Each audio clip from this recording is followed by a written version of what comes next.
What is going on, you guys? Welcome in. Energy. To Smack Talk here on the Sportskeeda Wrestling Facebook page and the Wrestling Binge by Sportskeeda YouTube channel. At the time, we would currently used to be signing off. Now we're just getting started because, guys, Raw is SmackDown is 3 hours, baby. Can you feel the excitement? Are you good to go, Dutch? I got my coffee. Oh, I'm excited as hell. Once my drugs kicked in, I was fine, but I was like this. And then a couple pills, I'm ready. Now, what is that? Caffeine? I mean that. What are you taking? Caffeine. I don't do any type of drugs at all.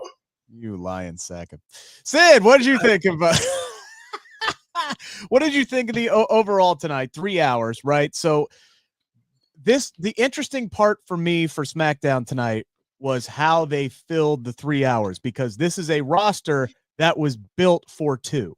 Yes. So they I noticed sometimes they were stretching a little bit tonight to fill the time. Sometimes. Some is the key word there. Right now, how long have we misused? How long have we been doing podcasts together, right? I think it's too long. 4 years. 4 years at this point. You got to know not to take I know that single word that I say literally. Okay, don't take every single word that I say literally. See, I like Rick because he doesn't choose to be nice to one company and bad to the other. He's nice to all these companies. He tries to be nice to all these companies. Whereas me, I'm just honest, and I was like, man, all this show was stretched out. This was a 2-hour show that was stretched out across 3 hours. That's what it is. That's what it was. They gave each match either 5 extra minutes or 10 extra minutes to accomplish the same thing they would have accomplished with the 5 less minutes that they got. And there was 4 things that happened across 3 hours that amounted to about 30 minutes of the show. So, yep, cool. I think it's a money deal somehow. Yeah, it's all. You don't have to think about it. It's guaranteed a money deal because they get extra ad revenue, and USA Network pays them extra for the extra hour. This is all about money. This is not about, we're trying to give more opportunities to the people on the roster that haven't been getting TV time. I didn't see Giovanni Vinci on this goddamn show. This is not about getting no opportunities for people that ain't getting no TV time. This is about money. Now, I think you need to calm down, Sid. That's the most energy you're going to get from me at 11 p.m. Look, here's the thing. We all know if Roman Reigns stays on SmackDown, we all know it's going to be Bloodline hour. That is what it's going to be. That third hour is going to be dedicated to multiple Bloodline segments, multiple Bloodline matches. It may be sponsored by, something devoted to the Bloodline. Like, that's what that whole hour is, and then the rest of SmackDown will be devoted to the roster. At some point they may actually get up to 90 minutes, to be completely honest with you. But Dutch, in all sincerity, I would not be surprised if very, very quickly, depending on how they shake up the rosters, because we still got the whole transfer portal thing that they're doing right now, I would not be surprised to see an influx of NXT talent, at least 2 or 3 added to the SmackDown roster to help fill things out. No, I agree with you. Because, hey, who were the 3 females they showed? And they showed them last week too, from NXT. Oh, they do the faces. Who are those? Oh, you're talking about toxic attraction. No, fatal. I guess. Whatever. Fatal what? Fatal influence. Fatal influence. Oh. Rick just calls them toxic attraction because they're just the next evolution of toxic attraction. It's also 11:16 at night, and I'm not thinking clearly, so there's that too. But I would say Roxanne Perez is about ready to come up. Cora Jade also. There's a few people down there in NXT that they could bring up, especially to supplement the women's division as well. So yeah, I disagree with Cora Jade. I think Cora Jade still needs more time in NXT because those injuries have kind of stopped her progression and her growth. She has gotten back to, getting the reps in, and she is looking like she's getting back used, getting off the ring rust, but she still needs more time. Roxanne Perez is just head and shoulders above everybody that was on NXT prior to like the signings of Julia, Stephanie Vicaire, and Zarya. They needed to sign those ladies to kind of fill the gap between Roxanne Perez and everybody else on the roster. So she's ready to be on the main roster like tomorrow. Yeah, Roxanne's run over the last year felt very Bailey-esque, like Bailey's last run, like when everybody else got graduated up to NXT and it was just kind of Bailey's responsibility to be down there and kind of lead the division. That's kind of where I felt like, there's some similarities between her last year in NXT and what Roxanne has done this year. Get your super chats in. Get your comments in. We'll read as much of them on the air as possible. A lot of congratulations to Tiffany Stratton tonight. That is the big story coming out of the show tonight. She finally cashed in Money in the Bank, Dutch. She gave us the old pump fake there. Like, thought maybe she would cash in, then she didn't, and then she ultimately did. Were you surprised that happened tonight? No. It's the initial show. So they want something that's memorable, and they got it with Tiffany. But I don't think Tiffany's going to stand so strong when she goes up against Chelsea Green. I think my Chelsea have beat the living crap out of her. I'm a big mark for that. I'd buy a ticket to see it. Just that match. I don't give a crap about the rest of it. I just want to see that match. But no, I thought that the Tiffany segment was very, very good. And hey, I'm surprised at Nia. She's improved a lot. She couldn't slow down anymore, more slower than she was. But whoever put that match together, they structured it well. Yeah, I thought this was a match that Nia's title run needed. She's had a couple of clunkers over the last few times that she's defended the championship, because she was on a heater like right up to the point where she won the championship, and then I don't know if it was just I don't know what happened. SP3, she had a bit of a down stretch. Tonight's match was a great way to send off a down stretch. I've never heard that word before in my life. A down stretch.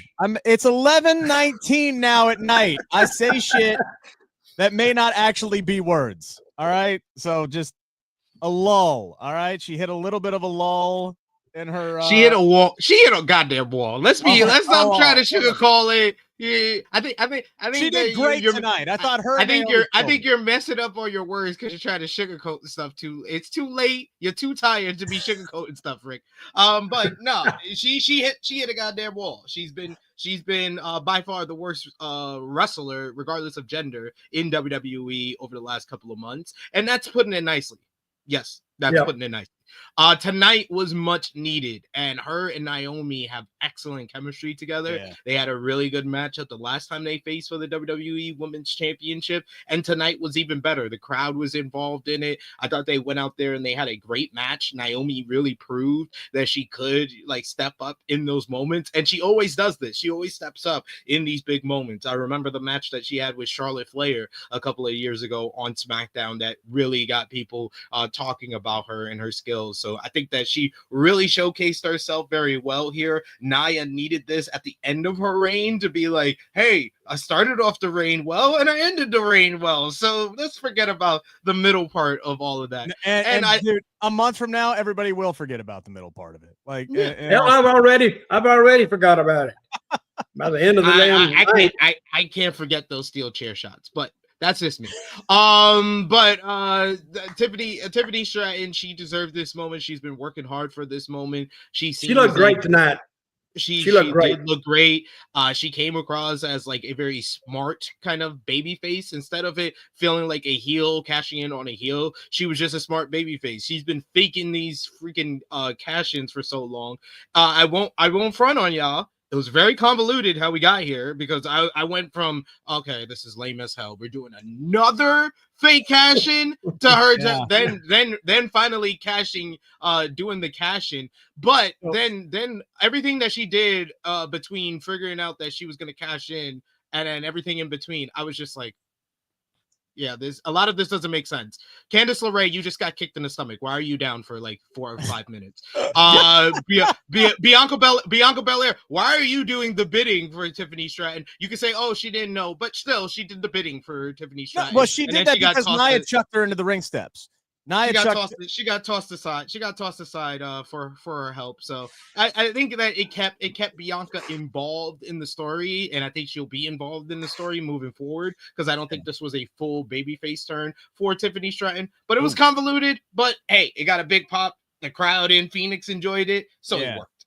Yeah, so Hey, let's get everybody caught up if they didn't see it, right? So Nia Jax defeats Naomi to retain the WWE Women's Championship thanks to Tiffany Stratton. There were several near falls in this matchup. First off, Naomi got Nia up for a Samoan drop, hit a split leg drop, a tornado DDT. All of those got near falls. She had several more near falls at the end, toward the end of this match. The crowd was really, really into it. There was a point where both Nia and Naomi were down. Tiffany's music comes out. She rushes down to the ring. Everybody's going crazy like she's going to cash in the briefcase. She tells the ref that she wants to cash in. Then she looks back at the ring and then shoves the ref into the timekeeper's area, grabs the briefcase, bonks Naomi over the head with it, hits the Nia then hits the Annihilator and picks up the win. And this was in, as what SP3 alluded to, the smart babyface angle here. She was suckering Nia in. Instead of cashing in and doing a triple threat match, she calculated. She said, all right, let's take one opponent out of the equation here. I'll help Nia win. I'll get her to let her guard down. And that's exactly what happened. Nia's celebrating. She's got her girl back. Everything is great. And then Tiffany assaults her with the briefcase. Yeah, she just kind of shoved Candice down, and Candice took a ref bump basically and was like, "No, what was me? I'm done." Well, she's a little bitty girl anyway, so she can't take all that punishment. She got shoved down. Oh my God, I can't get up. Which is ironic because she's like one of the toughest women in the entire locker room, in all sincerity. But also during the match, SP3. Candice got involved. Bianca got involved. This was during the actual title match, and Bianca got thrown into the steel ring steps by Nia, which is why Bianca got back in the ring and hit a KOD on Nia as an act of revenge. Then Tiffany shoves Bianca over the announcer's desk, which signifies it's not a full babyface turn because she went right after the big babyface, got her ass out of there. Then she cashed in, hit the prettiest moonsault. 1, 2, 3. Like I said, Dutch, it was a pump fake, but it all made sense. Was it a little convoluted? Sure. But again, it makes Tiffany look very, very smart. The crowd was into it. They loved it. And it's something that they're going to remember. It's going to be a memorable episode of SmackDown because of the Money in the Bank cash in. Yeah, well, that's the barometer you go by. Did the fans like it? No matter how convoluted it is, at the end, did they like it? And if they don't like it, you're not going to have any business. But they liked it. Everybody knew it was coming. And I have the same complaint that Sid has. It takes them forever to finally pull the trigger on something. But when they do, they're sure that it's going to work. They never go so far as they can't back it up and readjust it and refocus it. But I think they did a great job tonight. Executed well, and I think this is nothing but a winner.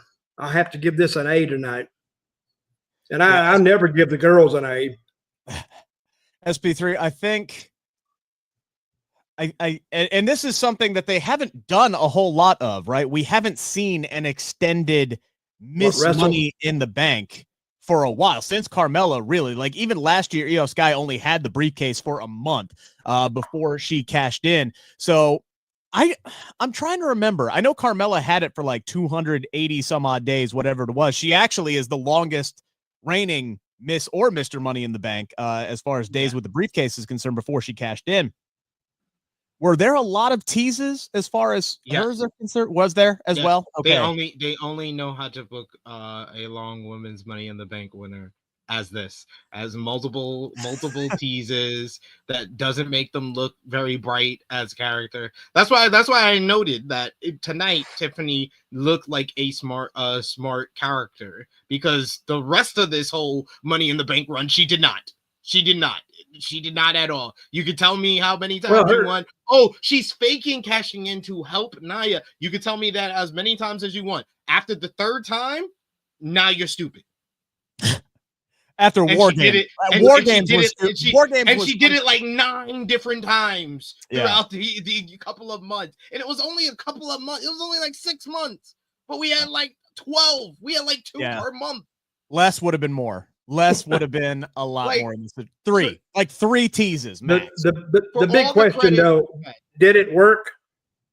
Yeah. On the No night, matter on what the they night, did. it did. On the night, it did. We don't know if it's gonna really work unless Tiffany gets over and she's now a main event star from here on out. That's how we know it's gonna work. On the night, that's WWE does this all the time. They create a moment, it gets a pop, and people like, oh well, it worked. Nah, that's not how this works. No, But I've seen this way too many times. I've seen this way too many times. People told me in 2021, oh, they're really pushing Big E. You see, he won Money in the Bank. You see, he cashed it in. And then how did his title run go?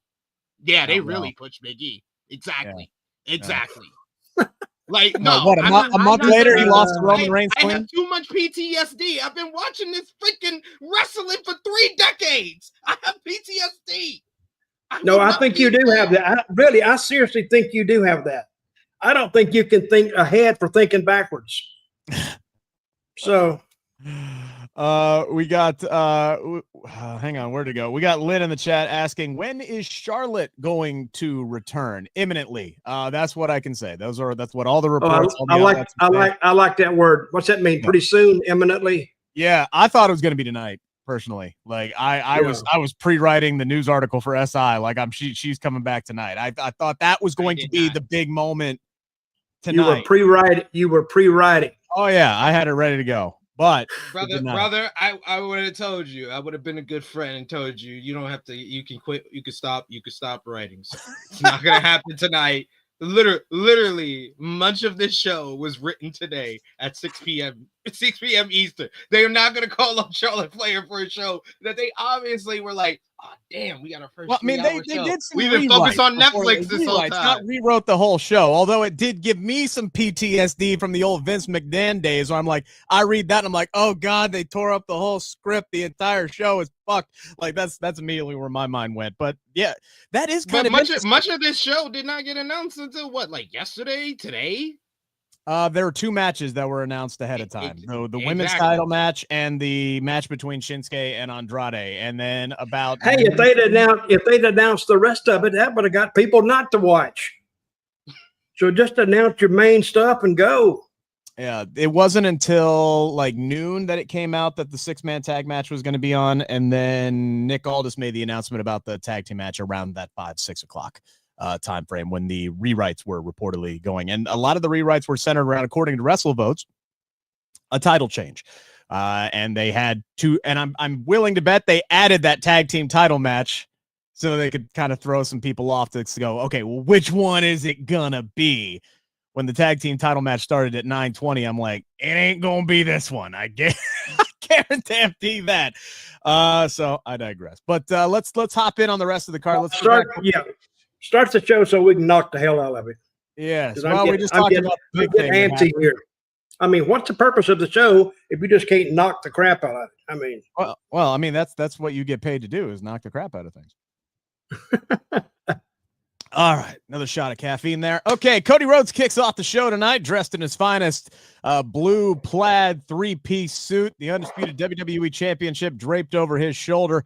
The American Nightmare revealed that he is not currently medically cleared to compete due to the recent attacks from Kevin Owens, so he has effectively been benched ahead of the Royal Rumble. He continues to hype up his ladder match, though, or just really started to hype up the ladder match with KO at the Rumble, when he is interrupted by Drew McIntyre. The Scottish Warrior walks down to the ring and gives a very confused Cody Rhodes a hug. Claims that he's taken advantage of the transfer window in order to come to Phoenix and help Cody out and watch his back. McIntyre says that Cody will soon be throwing everything he's worked so hard for away if he's not careful, especially with his neck hanging on by a thread. Rhodes not buying what he's selling, basically tells him, look, if you're here to throw fists, if you're here to attack me, just come at me, bro. Drew says, no, I'm genuinely here to help. He goes to walk out of the ring. He warns him to watch his back one more time. And that's when Kevin sneaks in, attacks him, blindsides him. The melee is on, and the WWE officials rush the ring to pull Rhodes and Owens apart as Drew calmly walks back up the ramp. Dutch, what did you think of the opening segment here tonight? If they get much slower going to the ring, how long is this show? Supposed to be, what, 80 minutes? Well, they spend 15 or 20 of that going to the ring. So just if anybody wants to go there and wrestle, just perfect your entrance first. Work on that and turn here and turn there and forget the wrestling. Just forget that. Just tell them, just give me a good story and let me do it. No, it was okay. It was they just wanted a segment to get them to a certain spot. They got that without killing Cody completely off. And it's still alive. It's still kicking. And, of course, you got that added you got Drew out there, so you're wondering where he's going to end up. So they got a pretty good little story going there, enough to get you to thinking about it. Yeah, SP3, I'm really hoping this kind of is the next step in kind of a McIntyre, Kevin Owens kind of alliance or partnership here, because they really are two warriors that are on the same path right now, albeit for their own purposes, but still their origin stories as bad guys stem from the same story, which is this bloodline story arc. And I can't believe that Jey Uso and Sami Zayn and all these other guys have just forgiven Roman Reigns so quickly.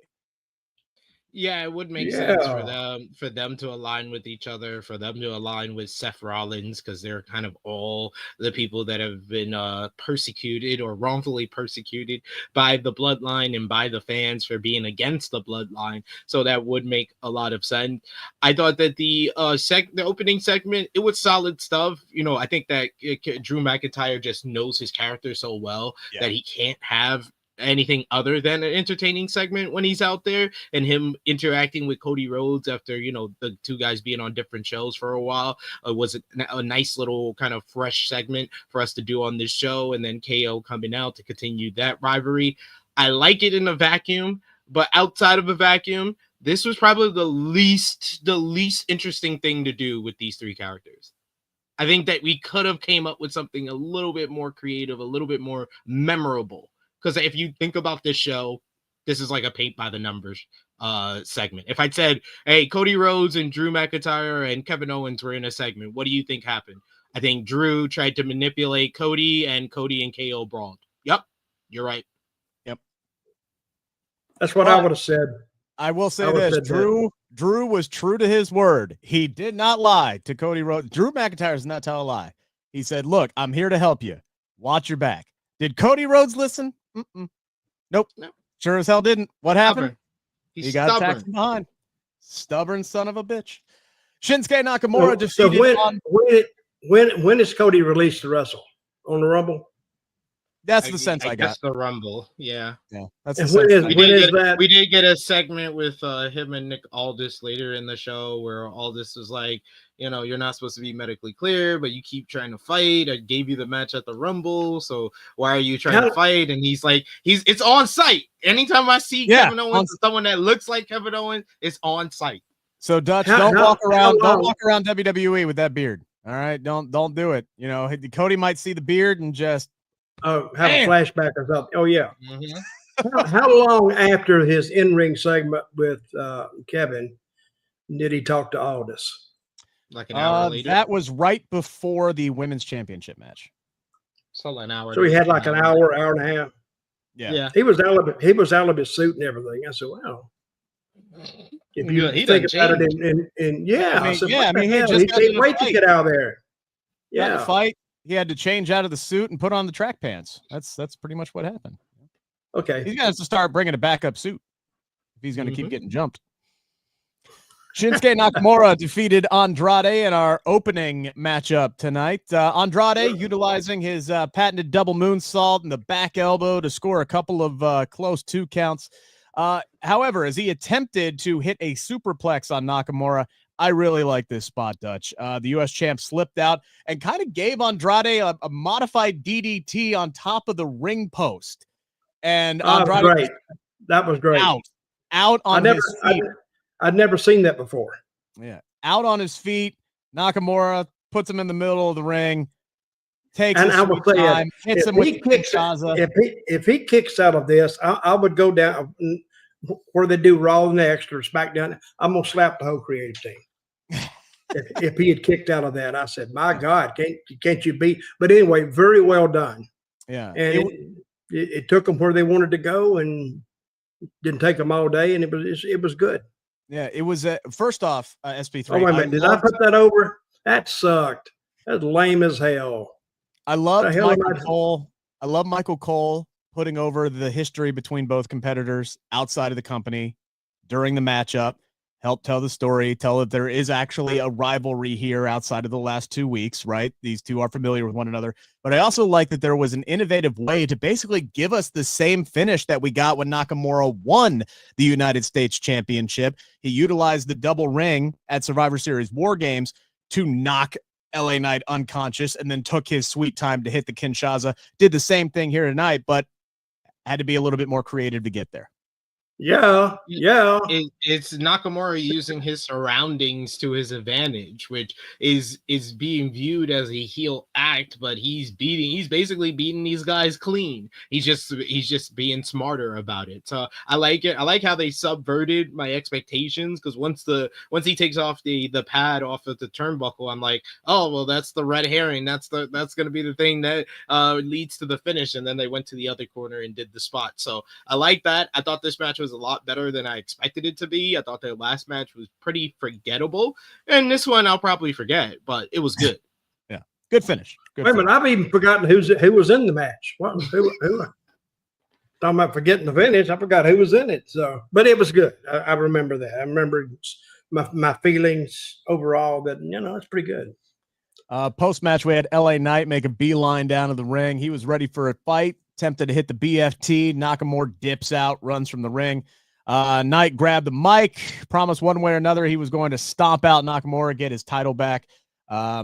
Later on, he cut another promo backstage with Byron Saxton, where he basically said the same thing, announced that he has the match next week for the United States Championship, but he did drop a really, really good line that I think is worth mentioning, where he said he was going to knock Nakamura back to factory settings. I thought that was pretty good. He's still really good on the microphone, so we'll see what happens next week with the United States Championship match. This is how you know the show is 3 hours now, when you have guys cutting the same promo twice in a show. Twice. But at least the second one served a purpose. It was like, hey, there's a United States Championship match next week, instead of Michael Cole going, hey, there's a United States Championship match next week. So, hey, didn't we start off this show doing 3 hours? No, right, we did AEW right for a while. Oh yeah, we did. Yeah, we did Rampage. We did Rampage. So the powers that be said, no, don't do. Continue. Rampage. I just thought I'd bring that up just out of the clear blue, just to refresh your memories. I'm getting flashbacks, PTSD now. Backstage, we get Legado del Fantasma approaching Pretty Deadly. Called them Pretty Little Liars for saying they were the ones who attacked the Street Profits a few weeks back. Prior to the show tonight, by the way, it was announced the Street Profits suffered some injuries on some house shows, and they're going to be out for the foreseeable future, which sucks because they had just come back last week, and there was going to be this whole angle with them. So hopefully they're all right, and they'll be back fairly soon. Nick Aldis breaks things up. He starts chatting with Pretty Deadly, told him while he doesn't know what they're cooking up with DIY. He told both Prince and Wilson they are skating on extremely thin ice. Johnny Gargano and Tommaso Ciampa were there as well. They told Pretty Deadly, hey, you guys would make great number one contenders for the WWE Tag Team Championship. So it's very important, though, for that to happen, that DIY beat the Motor City Machine Guns tonight. And if that was not foreshadowing for what was going to happen in the tag team title match later tonight, I don't know what is. Our next match was Michin defeating Piper Niven. Dutch, this was the one time we saw your girl tonight, Chelsea Green. Didn't get a whole lot to do tonight down at the down ringside tonight, but Michin did get the win, catching Piper with Eat Defeat, much to the dismay of Chelsea. What did you think overall of the women's match tonight? Was Chelsea Green on the screen? Yes, she was. I liked it. I liked it. She don't got to do nothing, but just be herself. Go out. And they're telling the story. So, and I don't know, Piper Niven, she got beat, doesn't hurt her. And Michin needed a win just to stay relative. So, and it accomplished what they set out for it to do. Very good. And congratulations. Wait a minute, did I put that over? Yeah. That sucked. That was a piece of crap. I don't even know why they booked it. Go ahead. Congratulations to Chelsea Green. She has now hit her second year, the second different year that she has been the Women's United States champion. So congratulations to her. SP3 sounding like she's going to be defending her championship, maybe for the first time against Mi Chin at Saturday night's main event. You good with that rematch at Saturday night's main event the week before the Royal Rumble? I don't mind it. I mean, I don't mind I it. hate it. I hate it. I love the fact that Michin is now calling her cannonball in the corner, long back attack. That was my big takeaway from this match. What are you calling it? Long back attack, and then she twerks afterwards. Mm-hmm. Oh, okay. Yeah. That was good. That was the quote unquote, and I can read it verbatim here, but that was the quote unquote good butt spot that you said during our pre-show chat today. Dutch. Oh, I remember that. Good butt spot. Yeah. You don't hear that a lot, so I just thought I'd throw it in there. Yeah, you were chatty tonight. You were chatty in the chat. He had to keep himself up. I had to figure out what to do to stay awake, and I was sitting there. Yeah, hey, I'm not getting anybody else. I'm not getting anybody else in that chat except myself. Well, I was watching the show. You know. Well, I was trying to watch the show. I mean, when I look away from the screen, I look down, and there's nothing there. Just I responded. I responded to you. Just the group here. But see, the fans, I don't see any of that. No. Long back attack. So I wanted some fans to say something so I could just cuss them out real good, get them all stirred up. So we had Paul Heyman arrive at the arena, makes his way down to the ring, and kind of gives us a brief overview of what has happened this year, what is leading up to Tribal Combat on Monday between Roman Reigns and Solo Sikoa. Long story short, he calls Sikoa a son of a bitch who did not earn the Ulafala. He stole it from Roman Reigns at WrestleMania after the OTC lost to Cody Rhodes. He says Solo only brought in Tama Tonga, Tongaloa, and Jacob Fatu because no sane man would acknowledge Sikoa as the tribal chief. Promised Roman Reigns would take his rightful place at the head of the table on Monday. That is when Solo Sikoa came down, and Paul Heyman dropped the line of the night tonight, Dutch. He admitted he's 10 seconds away from pissing his pants due to the last time that those two were in the ring with one another, and he ended up going through the announce table. That was good. Yeah. You don't expect him to say something like that. I mean, I expect Paul Heyman to, I don't know what to expect when Paul Heyman's on the microphone, which is part of what makes him so good. He could say literally anything. It was good. I thought what, how did that end? That he just left? And that, I didn't understand that. He just left. I mean, which leaves it open, but why did he leave? Yeah. So Solo comes down. Heyman admits that he is scared in the presence of Sikoa, but Solo was not there to enact violence. He asked Heyman, look, I need you to do something for me on Monday. I need you to hold the Ulafala during Tribal Combat on Monday. He needed somebody that he could trust with the Ulafala, who respected it, who would do what needed to be done with it after the match was over. And he promised that if Roman Reigns won the match, Heyman can place it around Tribal Chief's neck and Solo will acknowledge Reigns. However, he says when Solo wins, Heyman will have to hand deliver the Ulafala to Sikoa so the whole world knows, one, that he owns it, and then two, that Paul Heyman will be his wise man forever. And then Reigns will finally have to be the one to acknowledge him. And that was it. That was the end of the segment. There was no need for violence. He came in there, he asked Paul Heyman for a favor, he told him what was going to happen, and then the segment was over. It was finished, complete. Okay. Yeah.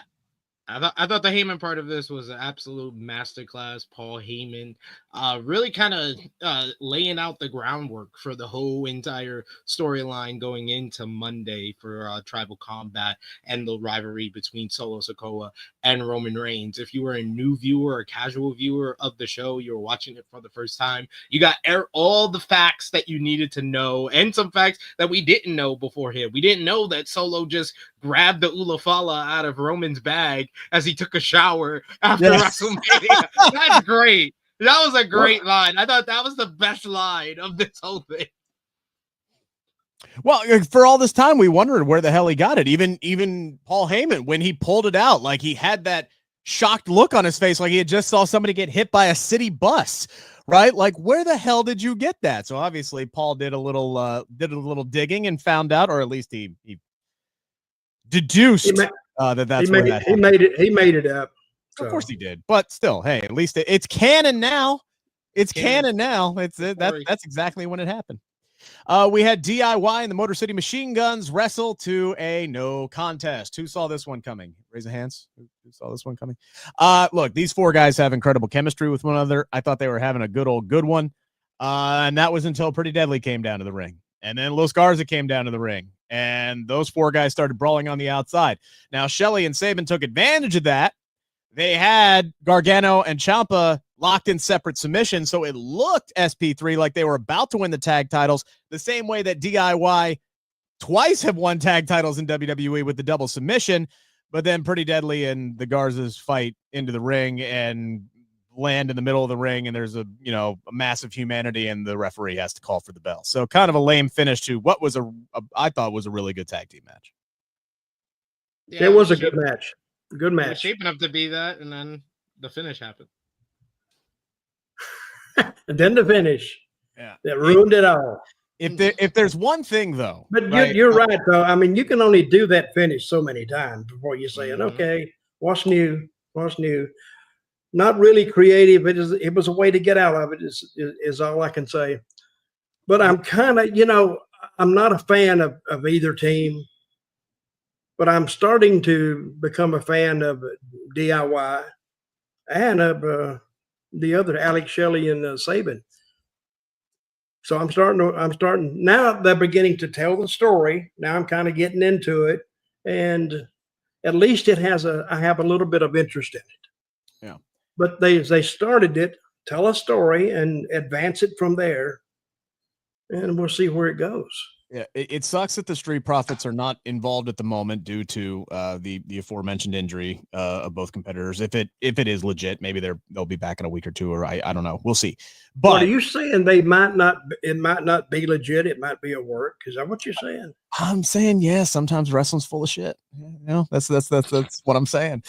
So it's very difficult to tell, right?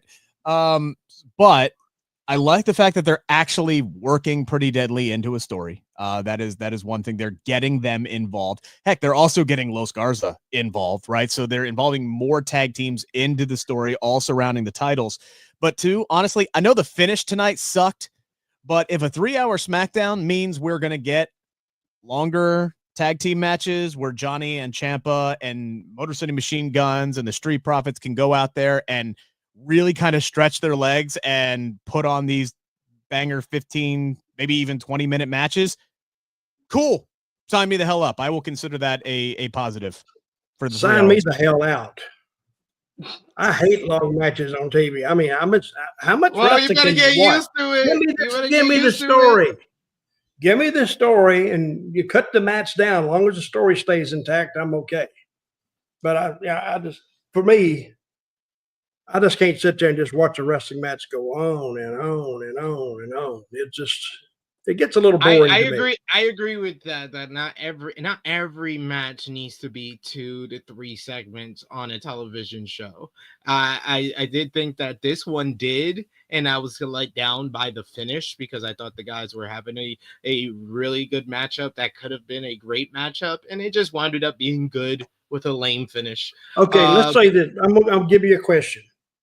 If they didn't have the run in and all that, how would you have finished that matchup? Well, they didn't want either one to win the match or win the match clean. Okay. So I thought the most logical thing they could have done is just have Pretty Deadly do the bidding for DIY and be the reason that costs Machine Guns the matchup. Then you can run Machine Guns versus Pretty Deadly for a couple of weeks. You can run DIY with someone else in the tag team division, give another team a chance to run against DIY for a little bit while the Machine Guns get through Pretty Deadly. They can go through Los Garza and make their way back to DIY. Yeah. Not bad. Pretty good. So still your line, Dutch, what he said. I like exactly what he said. I'm agreeing with him too. But that's because they want to get out with the finish that you suggested, Sid, and the quickest way is, we'll just get the Pretty Deadly in there, and we'll just have a big schmoz, and that's what they say in wrestling. We'll just have a big schmoz. I don't know where the word schmoz came from, but that's what to do. What are you doing? What are you doing? What are you doing with your eyes, Rick? I've never heard that word before. What, schmoz? Schmoz. You never heard that? Have you heard it Big said? schmoz. Yeah, I have heard that before. Big schmoz. Where is Rick been?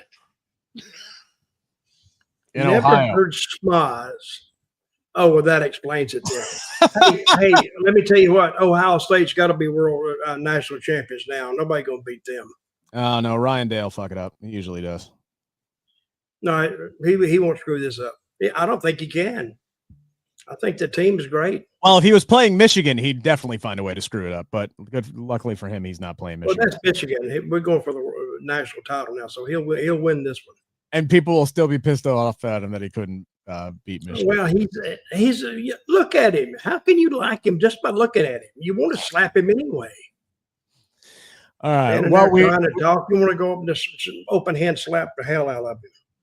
We talked about. I would never do that. Afraid he'd beat the shit out of me. But I thought about doing it. Is what I thought. Well, about. I would be more concerned with the fact that you slap the head coach and then you'd have 85 football players ready to kick your ass. Maybe the ones that don't want to go into the ones going into the portal, they're blaming the coach anyway. The WWE portal, is that where they're going? Is that what we're talking about? The transfer window. Transfer window. The other portal. Hey, a lot of these guys, these colleges they don't want to go to the NFL. They can make more money on the NIL. Oh, that quarterback from Texas, I heard somebody offered him $6 million. That could be bullshit. But I noticed they offered him at least $2 or $3 million. Hell, I'd stayed my last year in college too, wouldn't you? It's the same as being a pro. And you wouldn't be under that minimum, that salary cap that they give the first year guys. Do you know how many former athletes I work with at the radio station who are so happy for all these players, these these collegiate athletes from the early 2000s and the 2000 teens who played high level at least 2 or 3 at the radio station? They are so fucking pissed. They're so fucking pissed that they missed out on all that. Oh anyway. Yeah, I don't blame them. They missed it. Period. Yeah. But hey, talk wrestling, not football. Yes.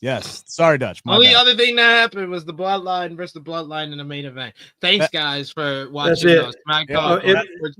Where I was going next, the Bloodline defeated Sami Zayn and the Usos in tonight's main event. Look, Jey Uso had this match won. He hits Jacob Fatu with a spear and a splash.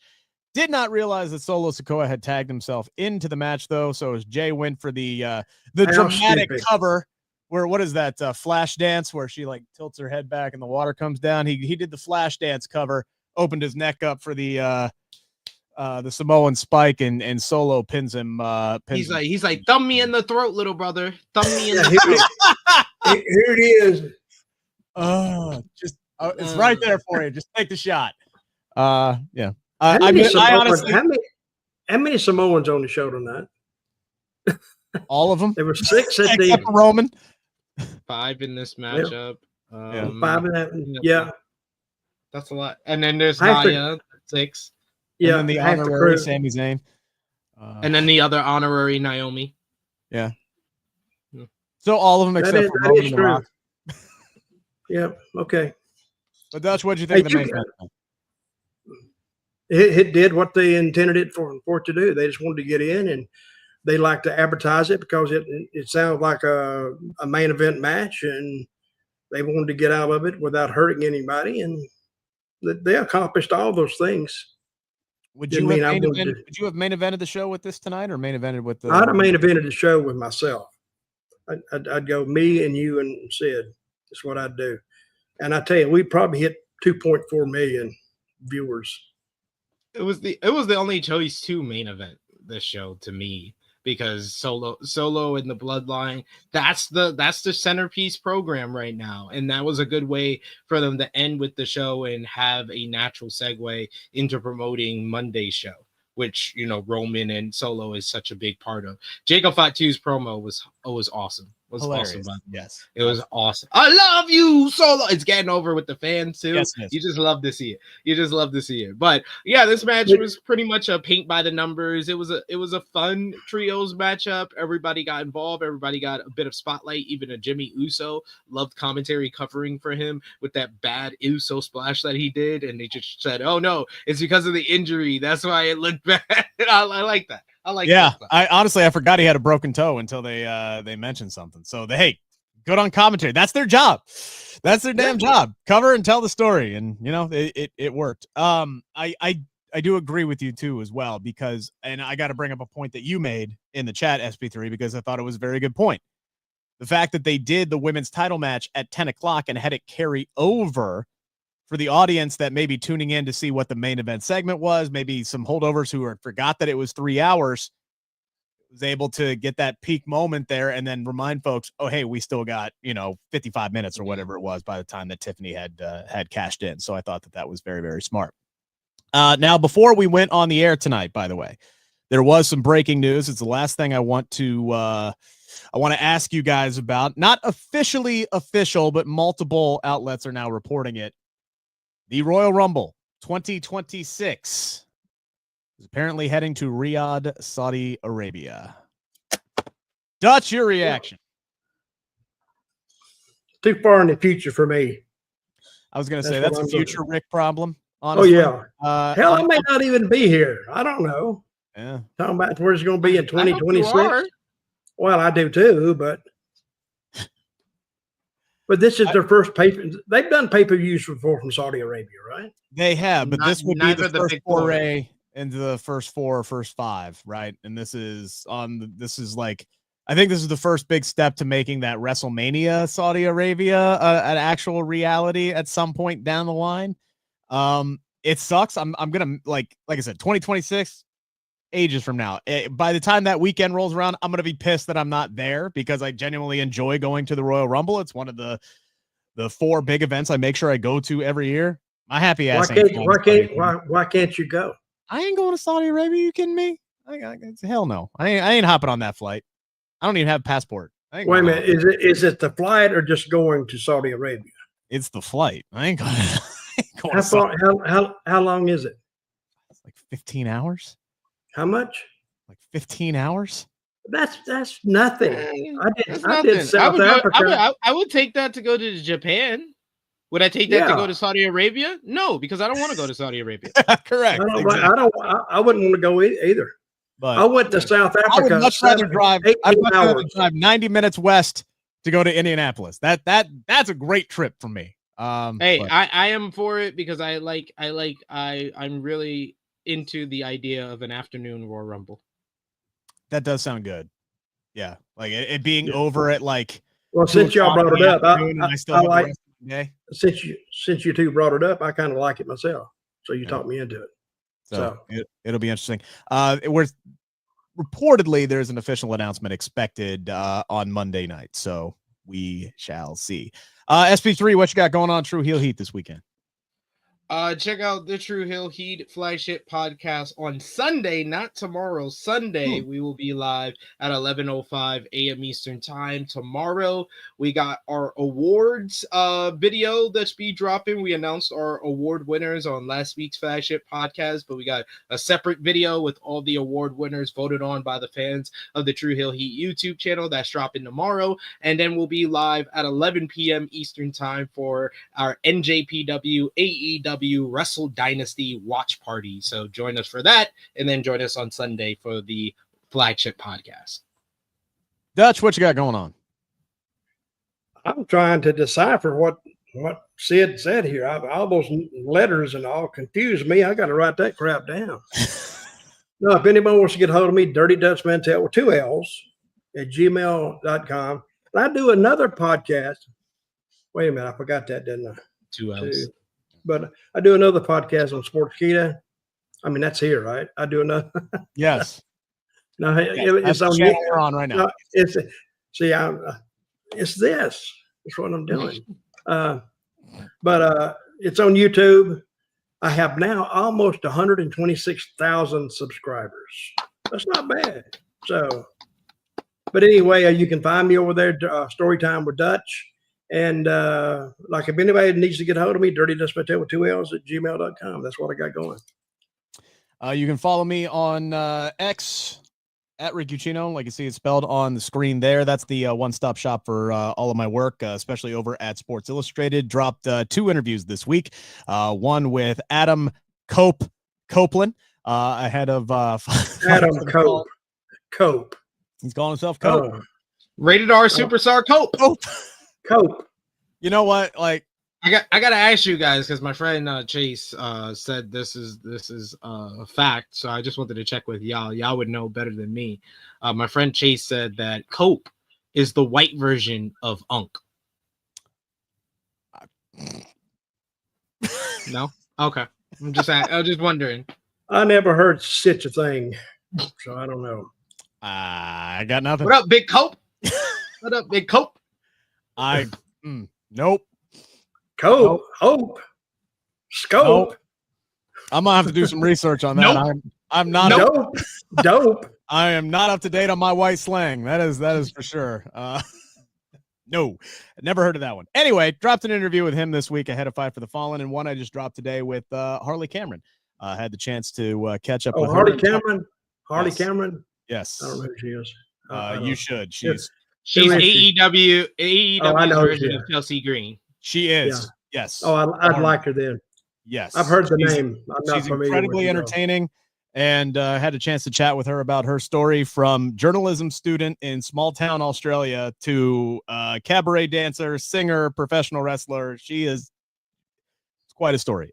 Check it out. It's my pin tweet right now up on X at Rick Ucchino. Other than that, we'll be back next week, 11:10 again, to break down another 3-hour episode of SmackDown. Way to people. See you then. Yeah.